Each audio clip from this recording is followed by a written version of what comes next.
So, hello there, and welcome back to another Night of the Movies podcast. I'm Sprite Knight, and in these podcasts, I like talking all things movies and TV, and whatever I want, whenever I want. And in today's podcast, I'm reviewing the Disney Plus TV show Rivals. So, let's get into it, shall we? Rivals, as I've already briefly said, is this new Disney Plus show. Well, I say new Disney Plus show, it came out about 3 weeks ago now, so it's relatively new. And I was late to watching it for various reasons, but I wanted to watch it for one big reason. And that one big reason is David Tennant. I've been a huge fan of David Tennant ever since he played the 10th Doctor. You know, he was the Doctor I grew up with when I was watching Doctor Who at a much younger age. And I've loved him ever since he played the Doctor, and because of his performance as the Doctor, you know, he's still my favourite Doctor. Because of his performance as a Doctor, I always get interested when he's in something, you know. And when I saw that it was in the show, I was like, right, I'm going to check it out because he's in it. I just know eventually at one point I will check it out. And then I saw the trailers for the show, and I thought they looked I thought the trailers made this series look so enjoyable to watch. So, David Tennant, with the addition of these trailers, which sold me on the show, got me very excited about seeing it. And the series doesn't just star David Tennant, it actually has quite a, you know, quite a fantastic cast of actors. You have people like Aidan Turner, you know, who played Poldark and was also in the Hobbit movies. He has a big role in this show. Alex Hassel, who I'm not greatly familiar with, but he's really good in this series. Danny Dyer, Catherine Parkinson, who many people might know from the IT Crowd, Victoria Smurfit, Nefessa Williams, Lisa McGrills, Emily Atack, and Bella McLean, to name a few. This series has a really big cast full of well-known actors that you might not know by name, but if you see them, you'll probably know who. You've probably seen them in something else, you know what I mean? So yeah, the series has a great cast, and that also got me very excited about seeing it, because I didn't realise that until a couple of days before I started watching this show about a week or two ago now. And the IMDb plot synopsis for the series goes as follows. This show follows Rupert Campbell Black, played by Alex Hassel in the series, and Tony Baddingham, played by David Tennant in this series, as they have a long-standing rivalry that comes to a head. And that's pretty much all you need to know about the series before seeing it. And honestly, I thought this series was I thought it was absolutely brilliant. It was outrageously fun to watch, because the series is very silly. At times, it's a little too silly, and it's outlandish, and there are parts which don't really make sense, and there are plot holes in every single episode, and there was a bit too much sex at times, because there's a lot of sex in the show. But at the same time, though, it's so good to watch, and it is so good to watch because it's got this great cast of characters, it's got great performances, it's got well-written characters. You know, not only are all the characters really fun to watch, they're also all well-written and fleshed out, and have this great character development, and the storylines are all great. And I loved how the series ended, because it was very unexpected with how the series began. Like, at the start of the series, if you told me what the end of this series was going to be, I wouldn't have guessed that. I would have just gone, no, you're straight up lying, I don't believe you for 1 second.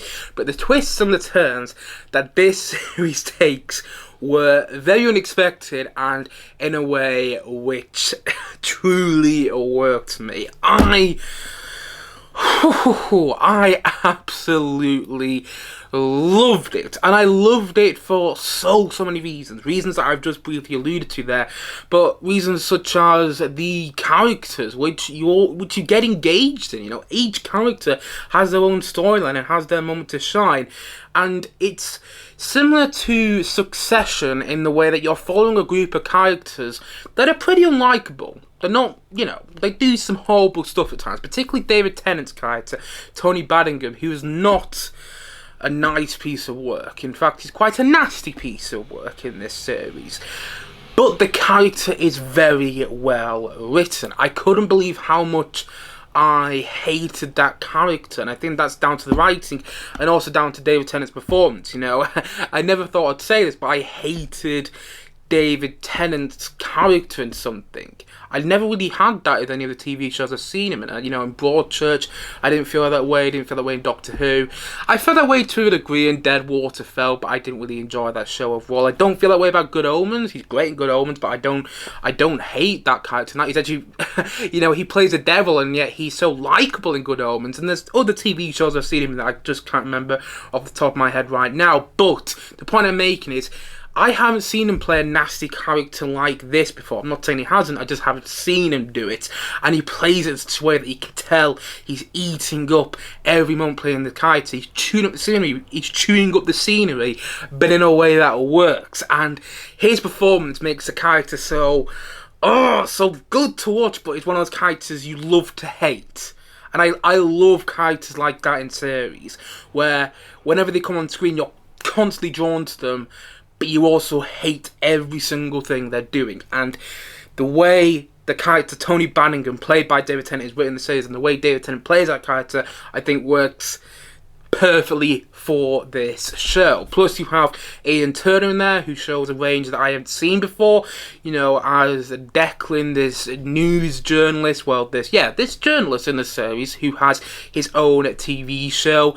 I love the way he plays that character. Again, showing a range that I didn't realise he had. Alex Hassel is someone I'm not familiar with. I haven't seen him in anything else before this. He's great. There's Catherine Parkinson, who I have only really seen in the IT Crowd. She's very funny in the IT Crowd, but she is the heart of this series. And she showed a performance in this series that I genuinely didn't know she was capable of. And Danny Dyer, who I've never really been a fan of, you know, quite frankly, when I see Danny Dyer in interviews, there's just something about him which rubs me up the wrong way. And when I heard he was in the show, I was thinking, oh God, is he going to be the one performance that I don't like? He's perfect for the role he's playing. He's actually brilliant in this series. And I didn't expect to say that one bit. I'm not a fan of Danny Dyer, but I liked him in this series. Same with Emily Atack. I am not a fan of her, but I liked her in this series. They just fit their roles perfectly. All the cast are great, and there's ones I haven't even mentioned, like Nafessa Williams.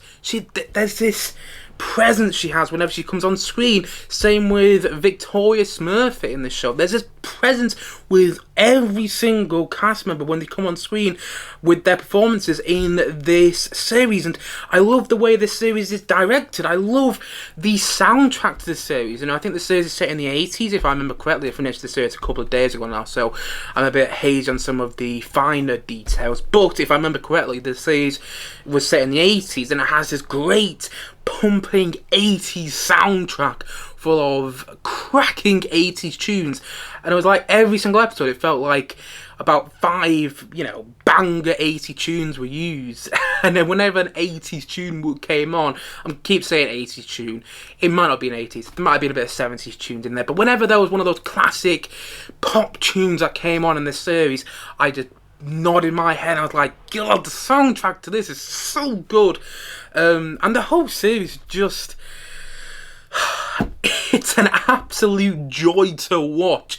And watching every episode, one word kept coming to my mind. It's the word that I put in the title of this podcast today, and that is the word outrageous. Because just as you think the series can't get any more outrageous, it does. It goes there. And I'm not saying all the outrageous parts work, but at the same time, they kind of do. This series, I don't know how it did it. I truly don't know how it did it, but it walks this fine line of being both outrageous, but also not too outrageous that you want to turn your screen off. You know, like the latest season of The Boys, I felt was a bit too outrageous. I didn't review that on this channel, actually. I don't know why I didn't, but the latest season of The Boys, I liked, but I didn't love because I felt it was too outrageous. Whilst this show, it has outrageous parts, for sure. There's nudity in there, not just female nudity, but also male nudity, which was a bit of a surprise. But at the same time, it's not too outrageous that you want to turn your screen off. There's just that right amount of outrageous stuff in this show that, you know, makes it all the more fun to watch. And it is one of those series which shouldn't work. It's just one of those series which shouldn't work at all. And if you didn't have this cast, if you didn't have this great cast of actors and actresses playing these characters, I'm not sure it would work. Because some of the writing does feel a bit soap opera at times. Like, if you did have a different cast in this show, I'm genuinely not sure it would work, because the cast make it work. They make it work, and if you didn't have that cast, I don't know if it would work, but you do. The point I'm making is the cast make this series work and make it all that more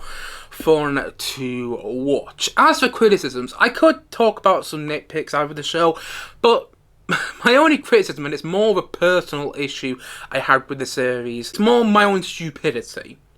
My problem with the series is more because of my own stupidity. I went into this show thinking, right, I'm going to get the complete story here.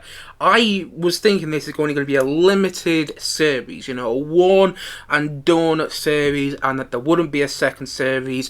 And I was thinking, okay, I'm going to watch it, get the complete story, and by the end, you know, I'll know the story of Rivals. I was wrong, and I'm not going to go into spoilers, but the series ends on a cliffhanger, and I was surprised by that. And I'm not saying the cliffhanger is bad. I actually thought the cliffhanger was pretty strong. It was a strong cliffhanger, but I was a bit underwhelmed by it because I thought the series was the complete story.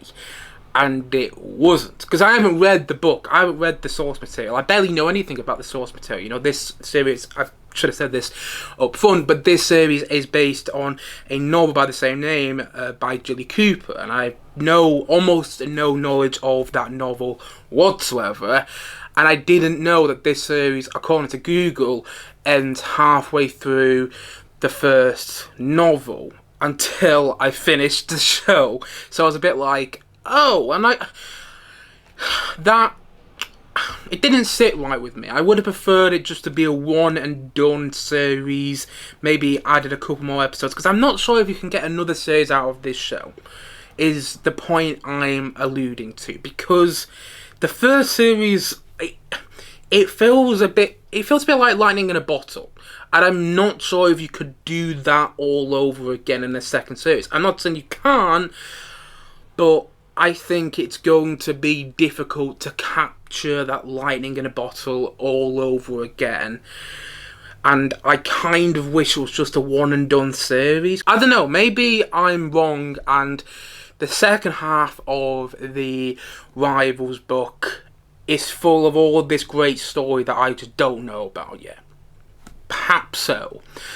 But I can't help but feel that the series doesn't have a lot to go with in its second series. I can't help but feel that maybe it won't have the same amount of story that the first series had, because the first series has all these intertwining storylines which have so much going on in them, and I'm not sure if the second series is going to have that. So I suppose my criticism is I kind of wish this show was just a limited series, a one done series, because I'm not sure if series 2 is going to quite live up to series 1's standard. Maybe not series 1 standards, but series 1, yeah, series 1 standards, you know, because I haven't really seen anything like this for quite a bit of time. You know, I made a comparison to Succession early on in this review, and I'm going to return to that comparison because it is a bit like a light-hearted Succession. It's a light Succession, and I don't mean that as a criticism, by the way, not at all. You know, Succession, as good as it is, it's a magnificent piece of TV. All 4 seasons of Succession are just perfection, in my opinion, or near perfection anyway. But Succession is quite a depressing show. You know, sometimes when you finish an episode of Succession, you'll be like, "Oh God, went through the motions in that episode," and you don't necessarily get this in. You don't necessarily feel the same way after you finish an episode of Rivals. I'm not saying there aren't depressing and emotional parts of the show. There definitely are.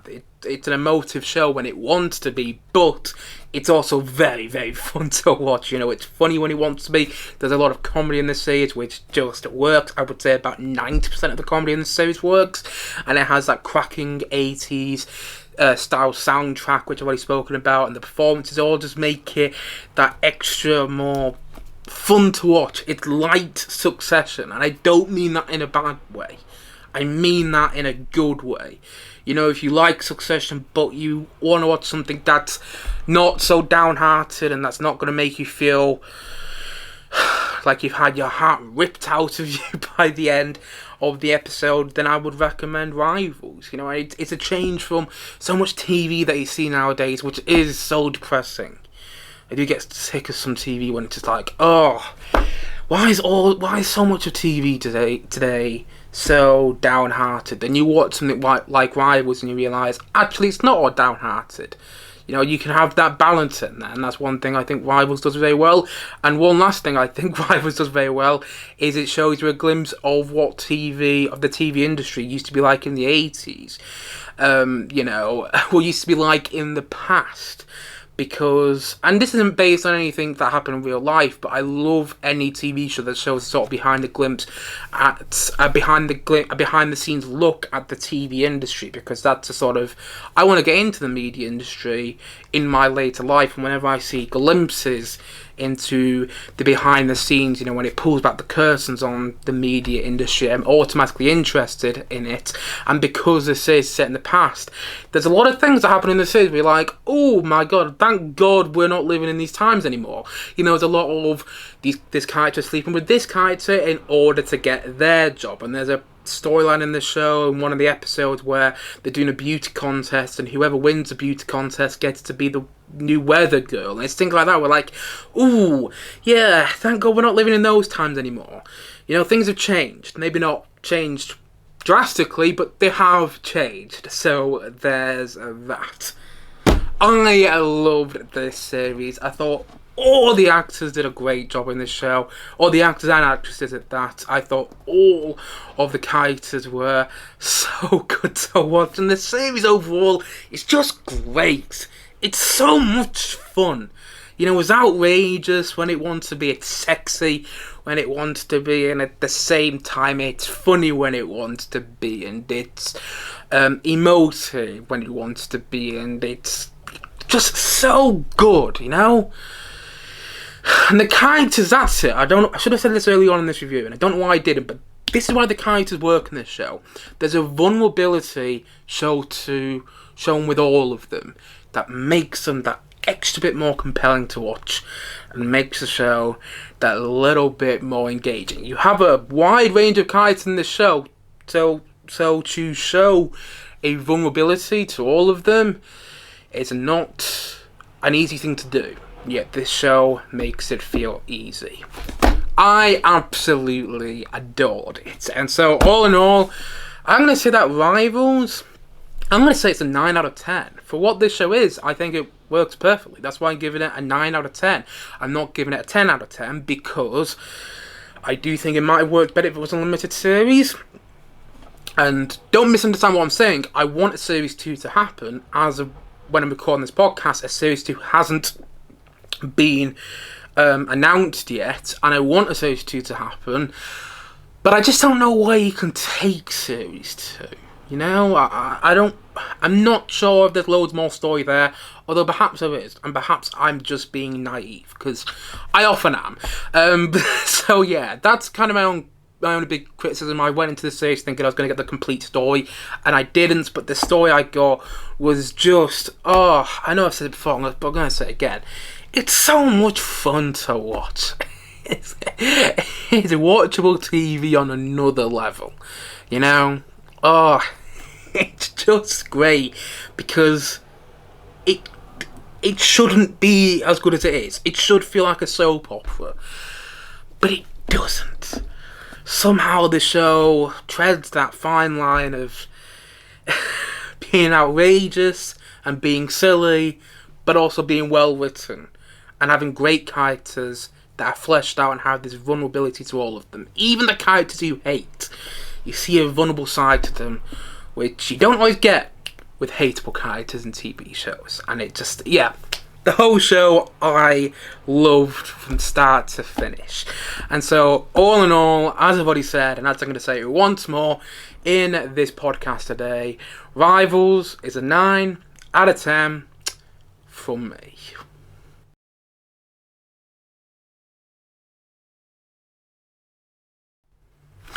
Anyway, guys, that's it for today's podcast. If you have seen Rivals, please let me know your thoughts on it in the comment section below. And as always, thank you for watching or listening to this podcast. And if you haven't yet, please do click down below and like and subscribe on this video. I look forward to many more videos and many more podcasts coming very, very soon on this channel. As I already said, thank you so much for watching or listening to this podcast. And I suppose this is it. So I will see you guys again soon. But bye for now. Bye.